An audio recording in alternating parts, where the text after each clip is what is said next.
Hello, good morning. In the previous session, we have seen the water supply schemes and the importance of SCADA.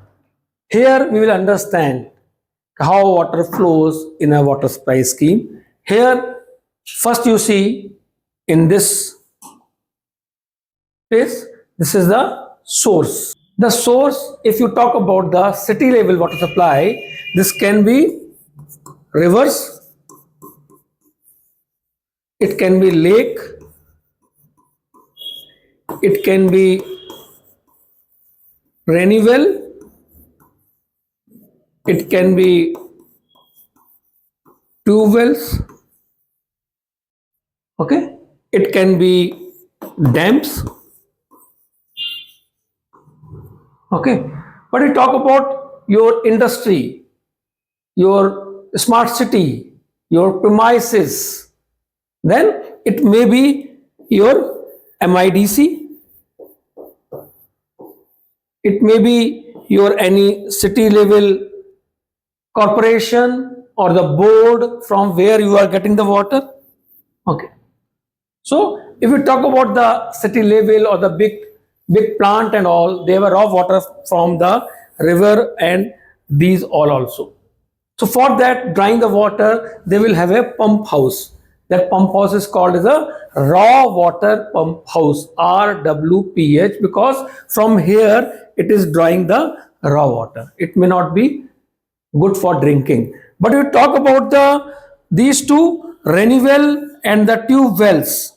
Here the water coming from the after filtration from the ground, so it may be in some places you can directly use for the drinking. Like if I talk about rainy well, so in a city like Faridabad, they are getting water from the rainy well. They are the kind of tube wells only, but they are called the rainy wells. Then tube well water supply, if you see to the MP or the UP many places, like example of the Jabalpur and all, then you can get the Bilaspur, you can get tube well water supply. Okay, so here they have a pump stations. There are pump, they are lifting the water from these sources and they are supplying to WTP. If it is the rainy well or the tube well, it may be directly supplied to the city water supply because there's a drinking water, kind of drinking water.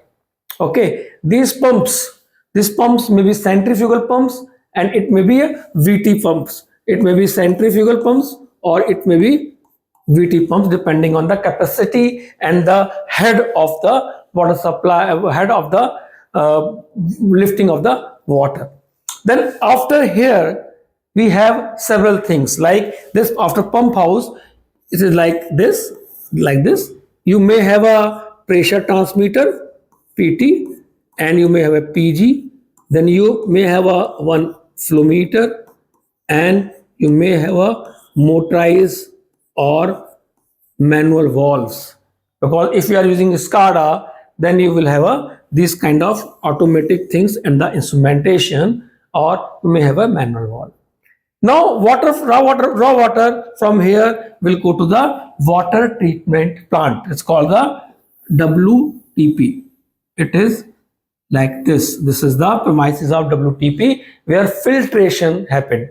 What we will do after this, we will make another session that is only for WTP, means WTP, what it has and what is the instrumentation and automation SCADA we can implement on the WTPs.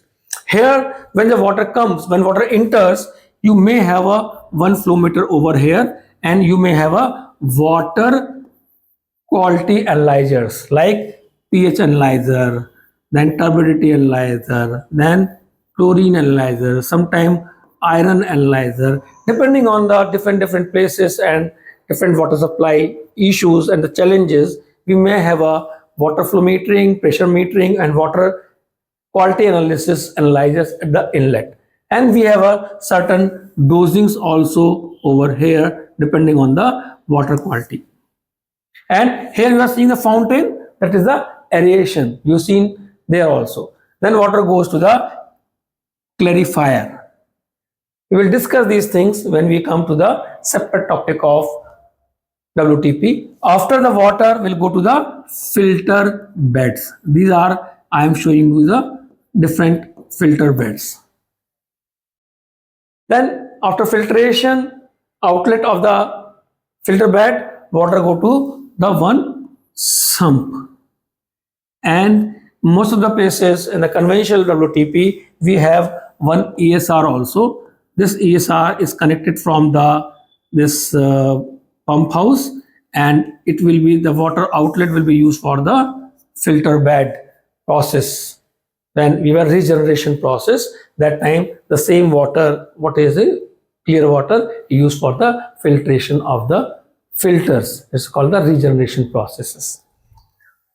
After that, this water come to the sump. From sump is a pump house. That pump house, that's called the raw water pump house. This pump house is called as a clear water pump house, because now water is a clear. It is the fit for drinking. Here again, the similar way, you can have a flow meter, you can have a motorized valve, you can have a PT, right? And you may have a individual PTs also. So we will discuss the PID in some session, then we will explain the details of these things.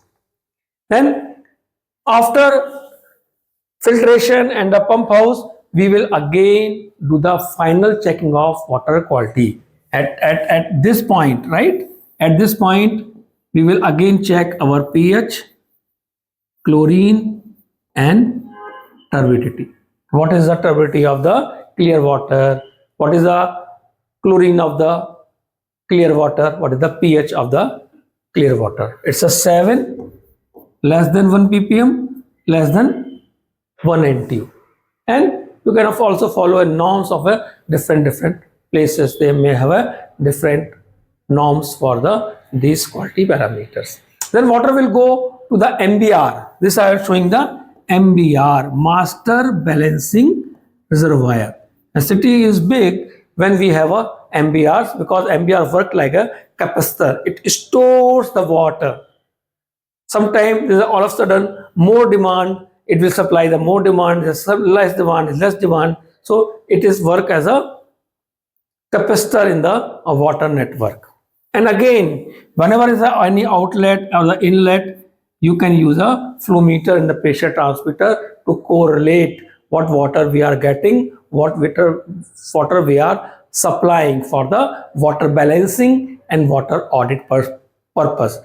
Eventually, the aim is a NRW. To understand the NRW and what is our losses, we need the flow and the pressure. Now you see, after MBR, there is a lot of lines. Here water is going, here is the water going, here water going, here water going, here water going. This is the different places in the city when water is going. And nowadays, what we do, we are creating the DMAs. You see these round things. This is a 1, 2, 3, 4, 5, 6. Now you are seeing here 6 DMA. DMA means district metering area. District metering area. And how we make it DMAs? What is the thumb rule to create a DMAs? We will discuss as we continue with this series of water supply scheme, SCADA in water supply scheme. We will see one by one these things. But right now you only understand the DMAs. We cut the population of 2000 to 500 population. This figure may differ place to place, but it's a thumb rule. Now you see here, this is called the MBR. These all, you see, I'm marking here 1,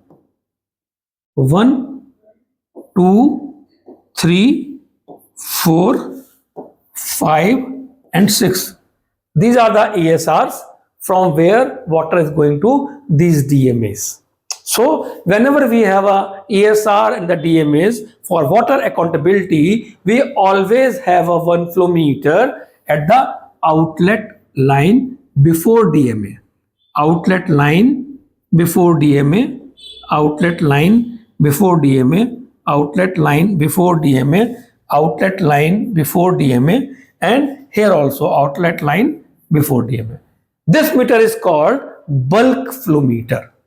What is called? Bulk flow meter. The meter which is before a DMA and after the ESR is called the bulk flow meter. And these inside the DMA, you see here there are a lot of houses. These are the house connections. You are seeing now? They are house connections. And every house connection will have a domestic meter. What is the bulk meter? What is the domestic meter? What are the kind of bulk meter? What are kind of domestic meters? We will see as this series will mature. But here, what is the important point we are noting? In this DMA, okay, and in this DMA, what you are finding? You are finding this DMA is the watertight DMA. Means what? Its boundary is tight and there is only a one entry point. Okay, it's only one entry point. But there may be some DMAs where they will have a two entry points. Here you can see in this DMA, there are two entry points. One is here and other is here. Okay, in some places two DMAs can also connected. So there may be a different kind of the DMA that we also have to consider. So this is, I am taking you the water supply scheme. One more important thing, this, if you see, this ESR is the farthest ESR and it is the distance is the more from the WTP. So normally, which is a tell point, we use a, here we also use the chlorine. Okay. Now someone can say, sir, you have told this water supply for the city level. What about my plant? Because in the plant also nowadays we do water audit, we do the water balance when we make it accountable for the water. So here you can see, you can have a source as a MIDC or some other source of the government from where you are getting from the plant. Like example of refinery, BPCL, HPCL, they can take from the sea also. Okay, some companies like Tata Steel, Usha Martin, and Jamshedpur, they are taking from the river. They have a river pump station far from the plant, and from there they are supplying water to the plant. And one more thing, these main lines, okay, this is the main line, this is the main line, again this is the main line. They are called the transmission lines. And the other lines which are giving water to the DMA and all, they are called the distribution lines. So we should know these small nomenclatures also when we are studying water supply scheme. Now we are coming back, if it is my plant, okay. So this is a plant, this is a river pump station or raw pumping station, and it is supplying water to my plant. Or some places we are having the small RO plants. Instead of a big WTP of the city, we have a small RO plant. From that plants, we have a two kind of water. One water is used for the drinking water, other water is for the your plant use, service water. Okay, so there may be a two kind of lines, one for the service water, one for the drinking water. Somewhere they have a third line also. They use for the gardening and cleaning and other purposes also, or process water they can use. The names, so maybe different lines. And now instead of having a lot of ESR and all, they have water tanks in a different plant, or the plant is too big, they may have a separate ESR. ESR means elevated service reservoir. Somewhere it may be on the ground also. The reservoir may be on the ground also. That is called the GSR, ground level reservoirs. And instead of having these DMA and all, there may be your plants. And you in a plant, you may have a sub-metering and you have a main metering. And by using the water audit, and you see from water is starting from one place to other place to other place to other place, everywhere you are doing the flow metering and the pressure metering. By this, you can do the very easily water audit. And with the sub-metering, you can understand what is my NRW. And we will also discuss in a coming sessions what about the NRW and how to calculate the NRW. But now we will just have a small recap of today's session where we understand the water supply scheme. It may be city level, it may be your plant level, it may be your SEZ level, it may be a small smart city level, it may be your colony level. Everywhere, the first thing is the source. Second thing is the water filtration. It may be WTP, it may be your RO plants, and somewhere you can use a direct water because water is already clean, right? Or we say the sources can be river, lake, rainy well, bore well, dams, MIDC, and tanker water also in some places. Got it? Then after this filtration or not filtration, you have your water tanks, storage capacities. From the storage capacities, you will have your plant or your DMAs, district metering area, in if you are talking about the city level, or it's your different plants. So metering at your after your storage place, and inside the your different plant or the sub plant, there is sub metering, and the sum of your sub metering or sum of your domestic metering should be equal to your main meter or your bulk meter. The difference of these two is the NRW.